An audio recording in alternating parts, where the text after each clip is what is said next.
In this week's 26 Minutes Dakar, we kick off from Peru for 5 days in the dunes and a trip from Chile into Argentina. Previously in the cars, Robbie Gordon is back to battle the minis and is already in fighting spirit with his bright orange Hummer. When we put our helmets on, we don't like any of them. The king of Dakar is not impressed. It's like being in a kindergarten playground game. As for my rivals until the end of the rally, I think Giniel de Villiers will be strong. It's good that obviously that people think that way. For sure we will be a lot closer. But just how close could de Villiers get? And what about the buggies? Previously in the bikes, last year they rode together, trading best times and dominating the rally. But this year, Mark Coma is out. It's been a difficult time, but we had to be realistic. My physical condition is just not good enough to race this Dakar. But without his teammate and main rival, will the Press Dakar change this year?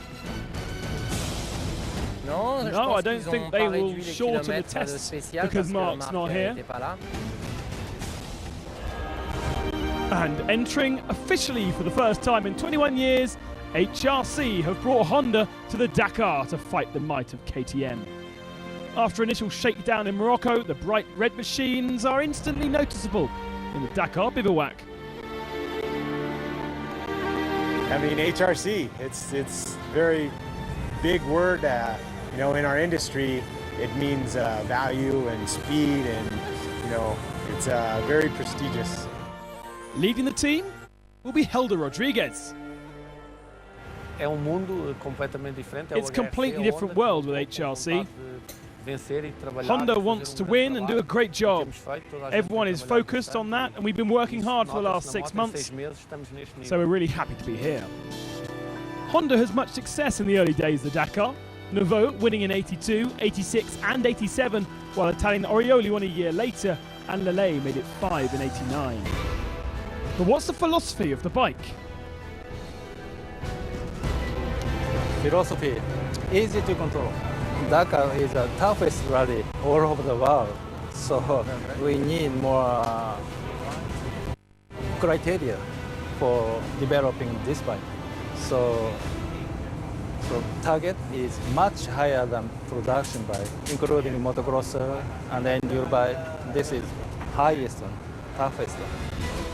This is very much a development year, but the pressure will be on to win come 2014. Previously in the trucks, 2012 winner Gerard Deroy is back, and Eduardo Nikolaev will lead the Kamaz Armada. So to the stage then, we begin in Lima. A loop around Pisco, down to Nazca, and then towards the border into Chile for day 6. Just one stage in Chile before heading towards Argentina. The rest day will be in San Miguel to Tucumán. We have competitors from Mongolia, Zambia, we've got Colombians and Venezuelans. 53 nationalities will be present. That's a record in terms of foreign participation. It's fabulous to see this international flavour. Stage 1, after 250-kilometre liaison from the Lima podium, the rally was to start gently with just a 13-kilometre special. And in the bikes, Cyril Desprez would ride alone. Head down after starting the last bike. 5th would be his result.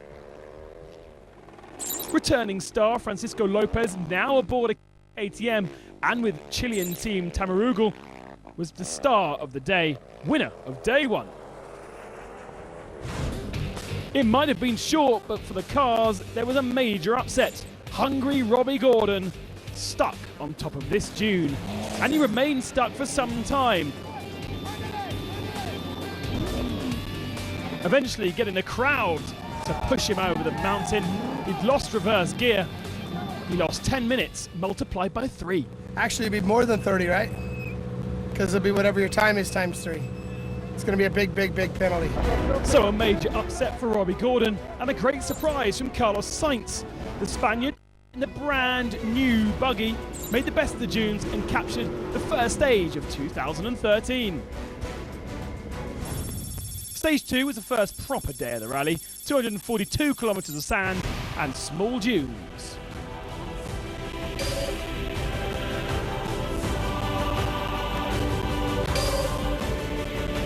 Having shown great promise throughout the year, Joan Barreda took Stage 2 win by 3 minutes over Juan Pedrero. It was certainly a day for the young. Navigation was the main problem, especially at kilometre 72, a huge dune which had to be partly scaled to register the waypoint. Nasser Al-Attiyah lost 11 minutes here, while Golan Shishri headed in the other direction and lost half an hour.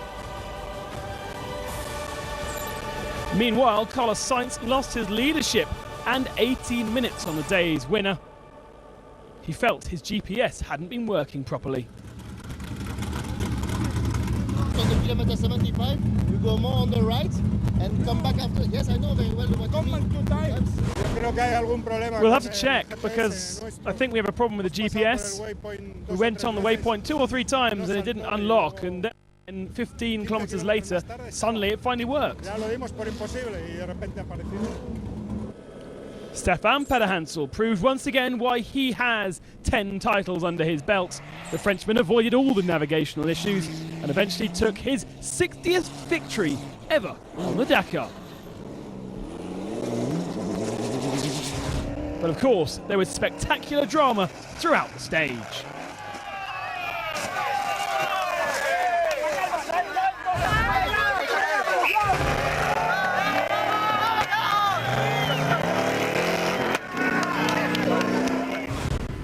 Runner-up of last year's event, Hans Stacey started his days in style until this point, stuck on the side of his truck at kilometre 190. Eventually his teammate came to pull him out, and he only lost 26 minutes, but not a great way to start. Stage 3 was a 243 kilometre stage from Pisco to Nazca through the Pampa de Huari. Pala-Anders Uvesetter had been going quietly but consistently, just outside the top 10. But those 3 results moved him into 3rd overall after 3 days. 4-time champion Cyril Desprez was also riding safely. 3rd position again moved him into the lead of the rally. As for the stage winner,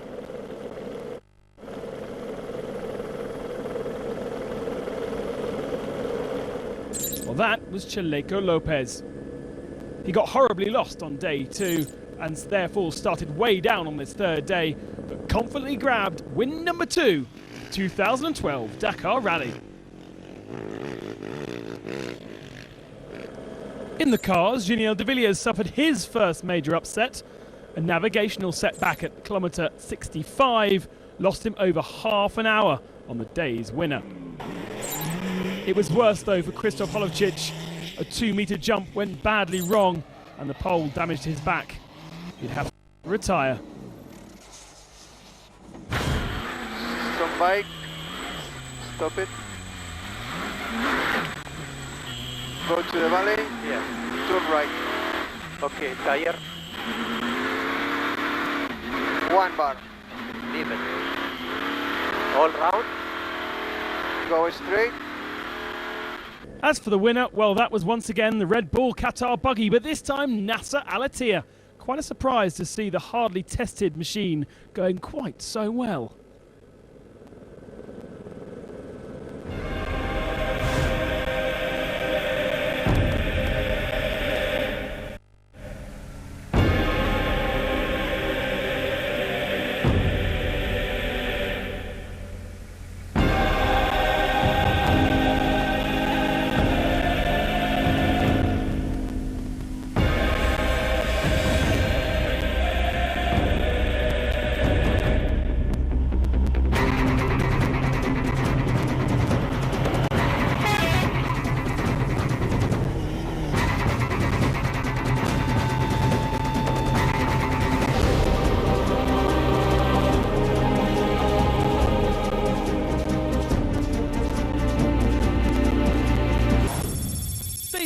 would be another horrible test of June hand.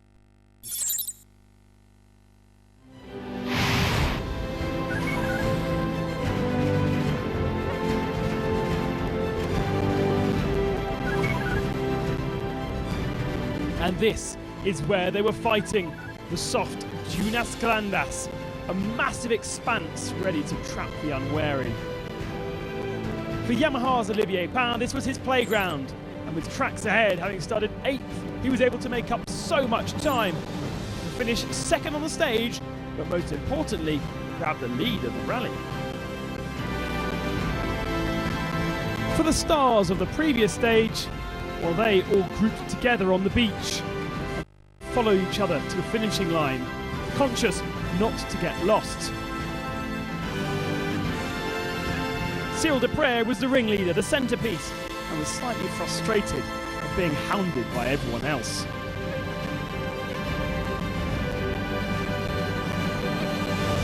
One youngster breaking the mould was Jan Bareda. No problems, he was able to run at the pace that he enjoys, which seems to be flat out, and he grabbed victory. But the Dakar is full of unpredictable stories. Alessandro Zanotti will have this good one to tell, friends. He ran out of gasoline and was lucky enough to find a fisherman on the shores of the Pacific to lend him some more.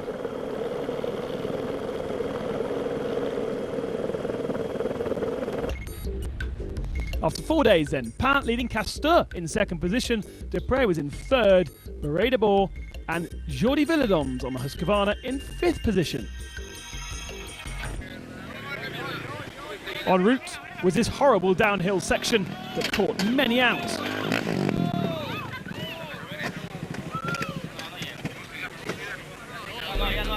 Two quad riders doing far better than that was Marcus Patronelli and Sebastian Husseini. Patronelli, 3 wins out of 4 stages.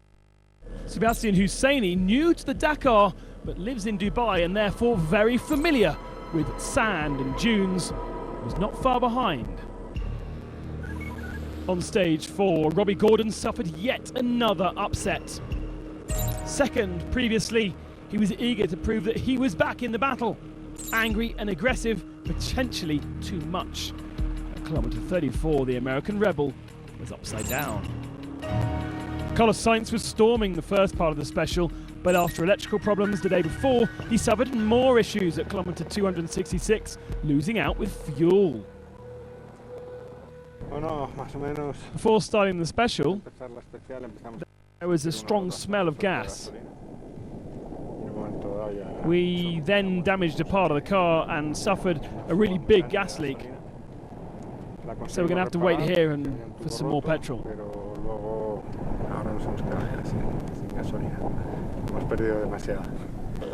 The Spaniard eventually lost 2.5 hours.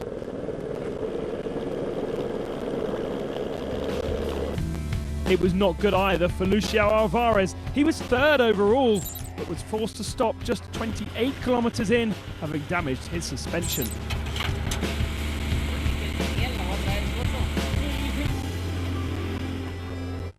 It was tight at the front, Alatia and Shishri trading best times with Peder Hansel. But it was the Qatari who took win number 2.